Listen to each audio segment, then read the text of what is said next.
G'day folks, welcome back to another Kiwi Farm update. Hope you're all staying dry out there. Been a bit of a mixed bag weather-wise, hasn't it? Right, let's crack into what's been happening this week across New Zealand agriculture. And there's quite a bit to unpack. So this week's been a tale of two halves, really. On the dairy side, we've had some bloody good news from the global dairy trade auction that's got everyone feeling a bit more optimistic about milk payouts. But over in the meat sector, it's a different story. Works are gearing up for their seasonal peak, but farmers aren't exactly rushing to send stock through because the grass is actually growing for once. Meanwhile, there's talk heating up again about rebuilding ewe numbers, and MPI's dropped 2 bits of regulatory stuff that'll affect how we do things day to day with animal health and border work.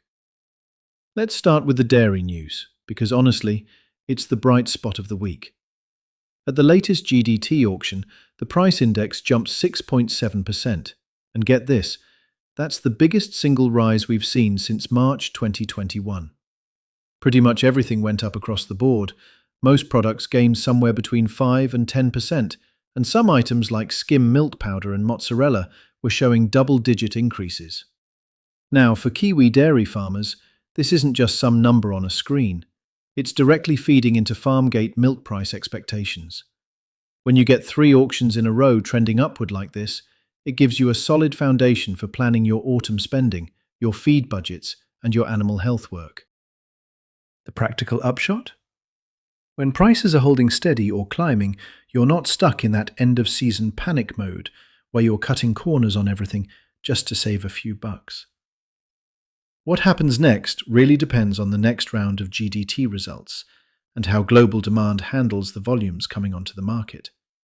Plus, we'll need to see what the analysts reckon about whether this is just seasonal movement or genuine demand picking up. Now, flip over to the meat side, and the word of the week has been flow, or rather, lack of it. The flow of prime stock to processors has seriously slowed down right when the meat companies are usually ramping up for peak season. The reason's pretty straightforward. We've had some rain, grass is growing, and farmers are holding on to stock to finish them properly instead of rushing to offload and restock.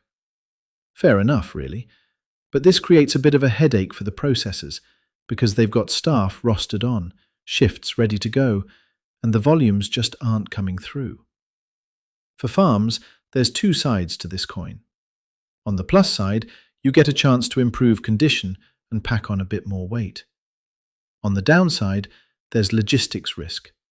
If everyone decides to send stock at once later on, booking slots could get tight, and you might end up waiting around, which eats into your returns.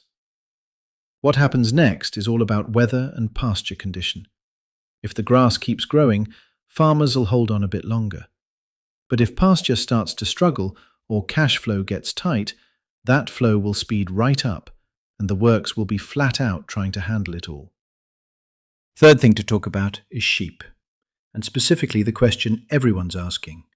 Are we actually going to see a proper rebuild of the breeding flock? According to what's happening in the market, you can gauge confidence by what people are willing to pay for breeding stock. And this week, the prices were looking pretty solid. Young ewes were selling back up over $300 a head, and decent older ewes were going for over $200. But here's the thing. The commentary wasn't all sunshine and rainbows. Farmers remember all too well how quickly record prices can evaporate, and the decision to hold on to breeding ewes is an investment that plays out over months and years, not just next week's sale. The practical takeaway if you're thinking about flock structure is this. The market's signalling strong interest in finished lambs, but expanding your breeding numbers needs to be a calculated decision, not an emotional one. What'll give us clarity going forward is whether export returns stay stable and whether current Farmgate prices hold long enough for farmers to actually believe in them and start retaining more replacement stock.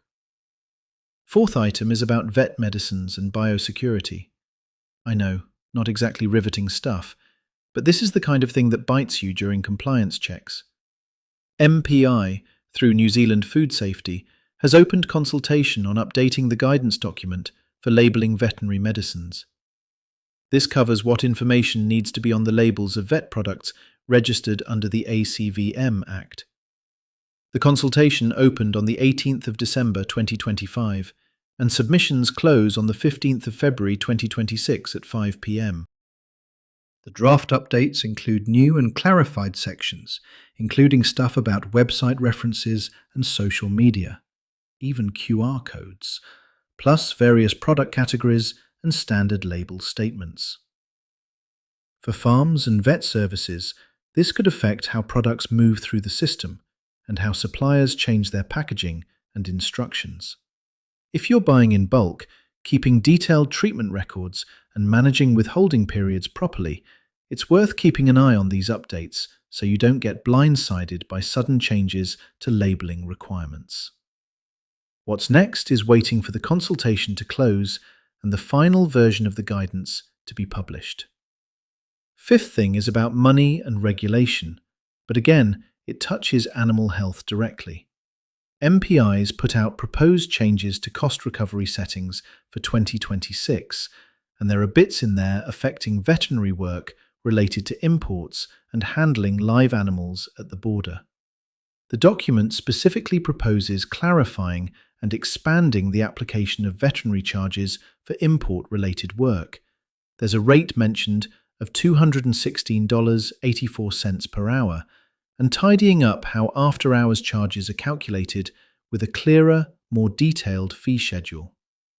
The practical effect for the industry is this: any changes to cost recovery usually ripple through the whole chain, from border procedures and inspections through to costs for companies moving products and animals through regulatory processes. Doesn't mean everything's suddenly going to cost more tomorrow, but it does mean the rules for calculating fees are changing publicly, and you can actually provide feedback on them. What happens next depends on the consultation timeline and MPI's final decisions after they've reviewed submissions. Then we'll know what actually makes it into the regulations and how it'll be applied in practice. And quickly on weather, because this week it's not just forecast chat, it's actually a risk factor for pasture and logistics. NIWA's published their seasonal climate outlook for February through April, and for several regions they're forecasting higher than normal rainfall probabilities. They've also noted that as the season progresses, there's increased risk of systems coming from the tropics and subtropics that could bring significant rainfall events, especially for the North Island.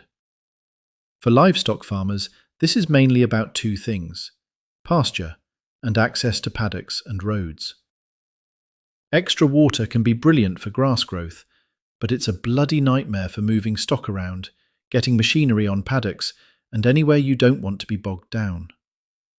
What to watch isn't the whole seasonal picture, but the week-by-week windows and heavy rainfall warnings, because those are what'll actually mess up your transport and work plans.